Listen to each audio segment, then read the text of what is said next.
umaga sa ating ka-farmers. Nandito kami sa maliit naming garden na gawa sa organic farming sa pamagitan sa pagtatanim ng organic fertilizer, no?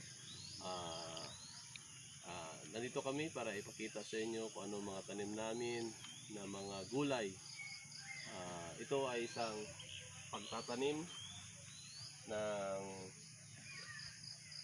fertilizer na gawa sa iti ng mga manok, no? Ito ay okra, no? Ito ay mahigit isang buwan pa lang, no? At then meron kaming ampalaya, no? Ampalaya na 4 na puno. Ito isa ay namumulaklak pa lang, no? Ito ay gawa rin sa sa organic